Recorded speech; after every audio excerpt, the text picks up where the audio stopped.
नमस्कार साथियों, राधे राधे। स्वागत है आप सभी का आपके अपने YouTube channel bright future Hindi classes में। आशा है कि आप सब स्वस्थ होंगे।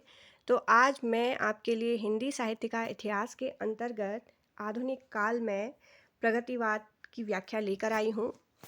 तो जो भी नए हैं वो मेरे चैनल को सब्सक्राइब करिए ताकि आपको मेरी आने वाली हर एक वीडियो आसानी से मिल सके। लाइक करिए, शेयर करिए और कमेंट में ज़रूर बताइएगा कि आपको आज की वीडियो कैसी लगी। और इससे आगे की वीडियो में हम प्रगतिवाद से संबंधित प्रमुख प्रश्नों को देखेंगे।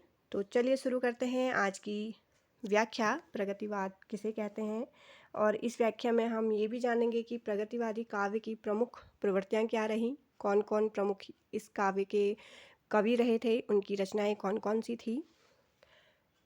प्रगति शब्द का अर्थ आगे बढ़ना है। तो सामान्य अर्थ में हम प्रगति का जो अर्थ लगाते हैं वो आगे की ओर बढ़ना इससे लगाते हैं, किंतु हिंदी में प्रगतिवादी शब्द का प्रयोग इस अर्थ में नहीं होता।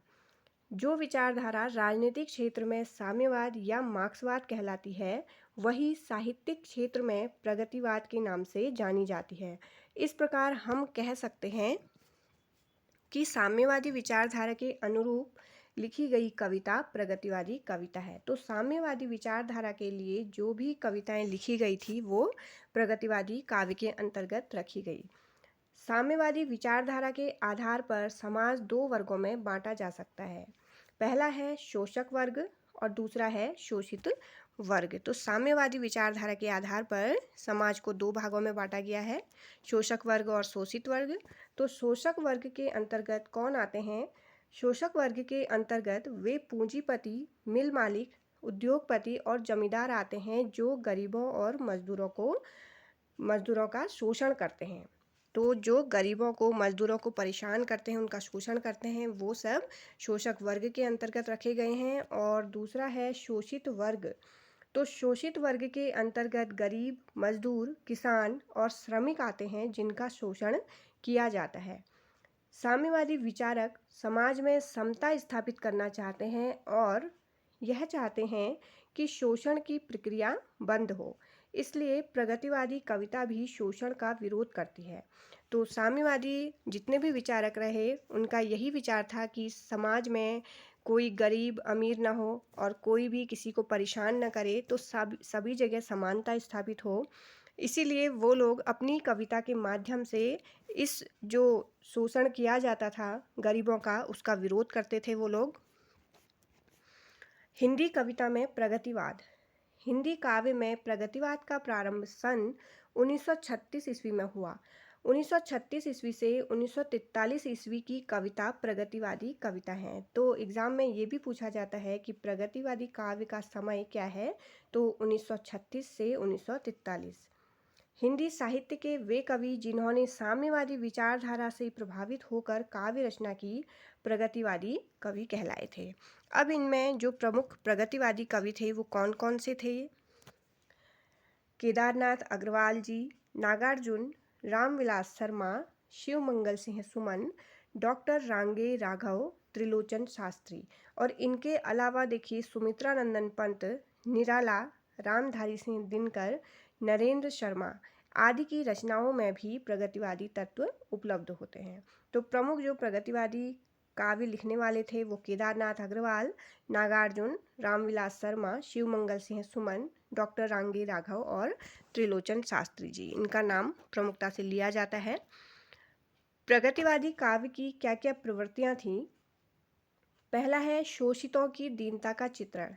प्रगतिवादी कविता का मूल केंद्र शोषण की चक्की में पिसने वाला किसान, मजदूर, पीड़ित की दशा का प्रगतिवादी कवि ने सहानुभूतिपूर्ण कारुणिक चित्रण किया है। प्रगतिवादी कवि ने शोषित और शोषक का तुलनात्मक चित्र उपस्थित करके सामाजिक विषमता का उद्घाटन किया है। देखिए दिनकर जी के शब्दों में, श्वानों को मिलता दूध वस्त्र, भूखे बालक अकुलाते हैं, माँ की छाती से चिपक ठिठुर जाड़े की रात बिताते हैं। तो बहुत ही ये दयनीय और गरीबी का चित्रण इसमें किया है दिनकर जी ने। दूसरा है शोषक वर्ग के प्रति घृणा। प्रगतिवादी काव्य में शोषक वर्ग स्वार्थी, अन्यायी, निर्दय एवं कपटी कहा गया है। शोषक वर्ग के अंतर्गत व्यापारियों, जमींदारों, उद्योगपतियों को लिया गया है। ये लोग स्वार्थ सिद्धि के लिए पूंजीवादी व्यवस्था बनाए रखना चाहते हैं और जब तक पूंजीवादी व्यवस्था बनी रहेगी तब तक शोषण का अंत असंभव है।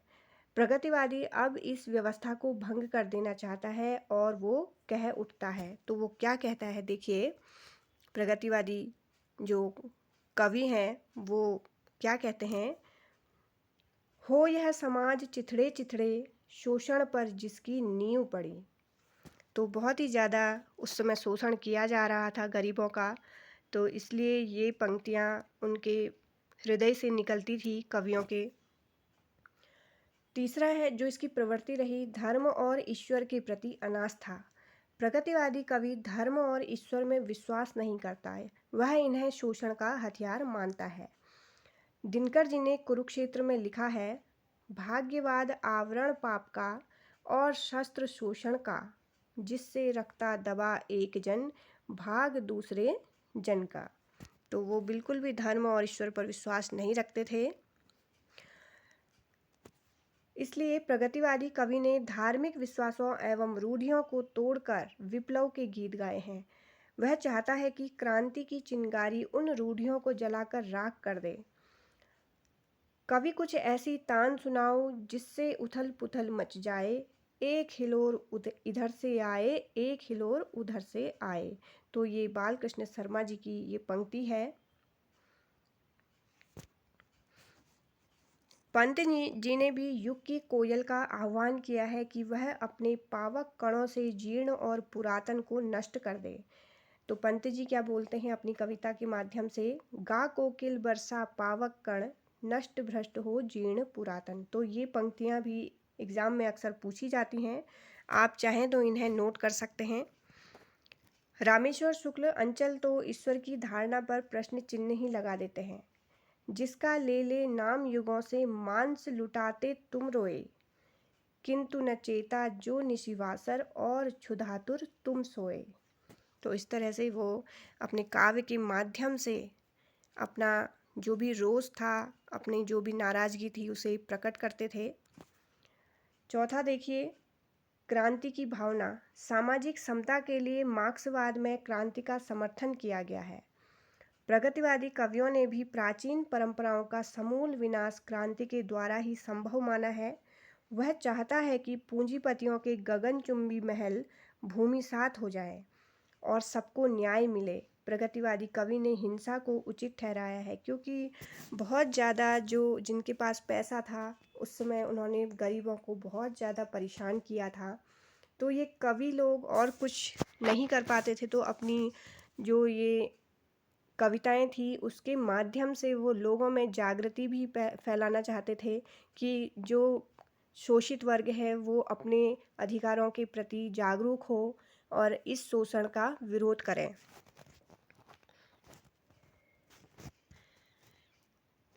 देखिए वो कवि क्या कहते थे, काटो काटो काटो कर लो, साइत और कुसाइत क्या है, मारो मारो मारो हसिया, हिंसा और अहिंसा क्या है।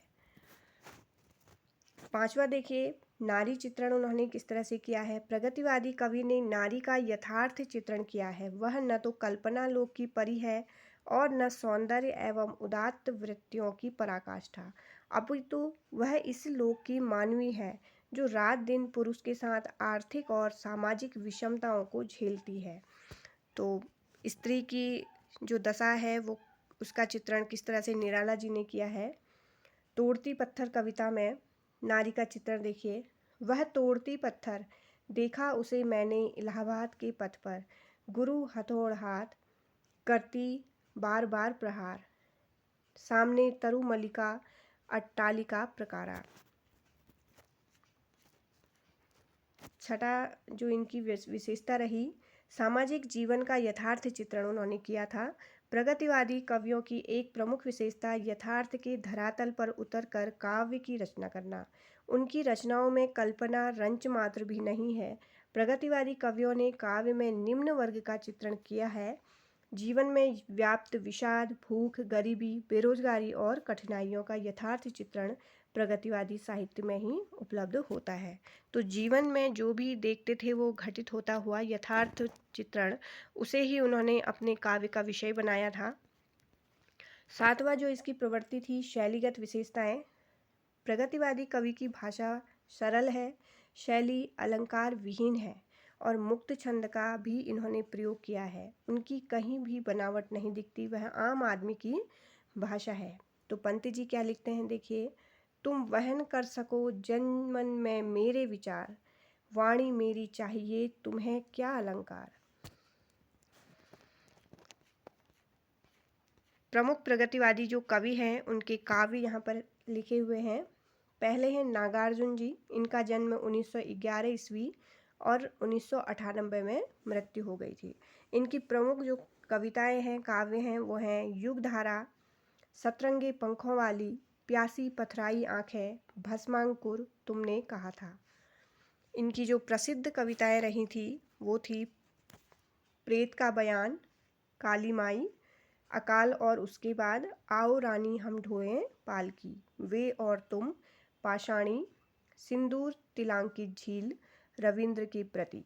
और इनके लिखे उपन्यास हैं रतिनाथ की चाची, बलचन्मा, वरुण के बेटे, दुख मोचन, कुंभीपाक। ये बहुत बार पूछी जाती है, कुंभीपाक किसकी है, ये नागार्जुन जी की है रचना।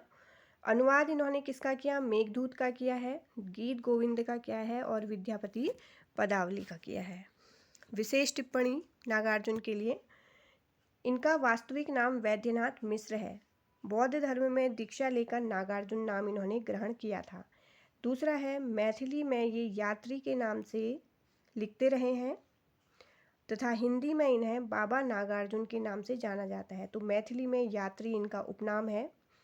तीसरी जो इनकी प्रमुख विशेषता रही इनके उसकी काव्य की, जीवन की, तो इन्होंने दीपक पत्रिका का संपादन भी किया था। चौथा है, अन्याय, शोषण एवं अत्याचार के ये विरोधी और मजदूरों के ये हिमायती थे।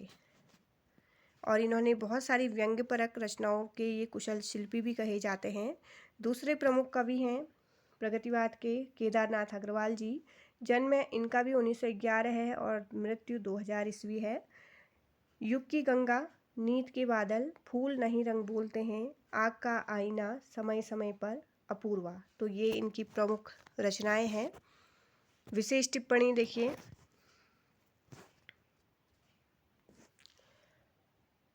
पहला है, सोवियत लैंड नेहरू पुरस्कार प्राप्त करता थे ये और साहित्य अकादमी अवार्ड विजेता। दूसरे थे, साम्यवाद के प्रति दृढ़ आस्था रखते थे और ये पेशे से वकील भी थे। तीसरे जो कवि हैं वो शिव मंगल सिंह सुमन जी हैं। जन्म 1915 और मृत्यु 2002। हिल्लोल, जीवन की गान, प्रलय सृजन, विश्वास बढ़ता ही गया पर आंखें नहीं भरी, विंध्य हिमालय, एशिया जाग उठा, मिट्टी की बारात, वाणी की व्यथा। तो मिट्टी की बारात बहुत बार पूछी गई है, इसे ध्यान रखिएगा। ये शिव मंगल सिंह सुमन जी की है। विशेष टिप्पणी, हिल्लोल में प्रणयानुभूति के चित्र हैं। जीवन के गान में कवि की रोमानी प्रवृत्ति परिलक्षित होती है। दूसरा है, शोषण एवं अन्याय का विरोध इनकी रचनाओं में है। तीसरा है, गांधी जी की अपेक्षा मार्क्स के ये समर्थक हैं। चौथा है, सुमन जी के काव्य में भाव विचार एवं शिल्प का सुंदर समन्वय है। अगले जो प्रमुख कवि हैं वो त्रिलोचन शास्त्री जी हैं। इनका जन्म सन 1917 ईस्वी और मृत्यु 2007 में। धरती, मिट्टी की बारात, मैं उस जनपद का कवि हूँ, ये प्रमुख कविताएं हैं इनकी। और पांचवें हैं, रांगे राघव। 1923 में जन्म है और 1962 में मृत्यु।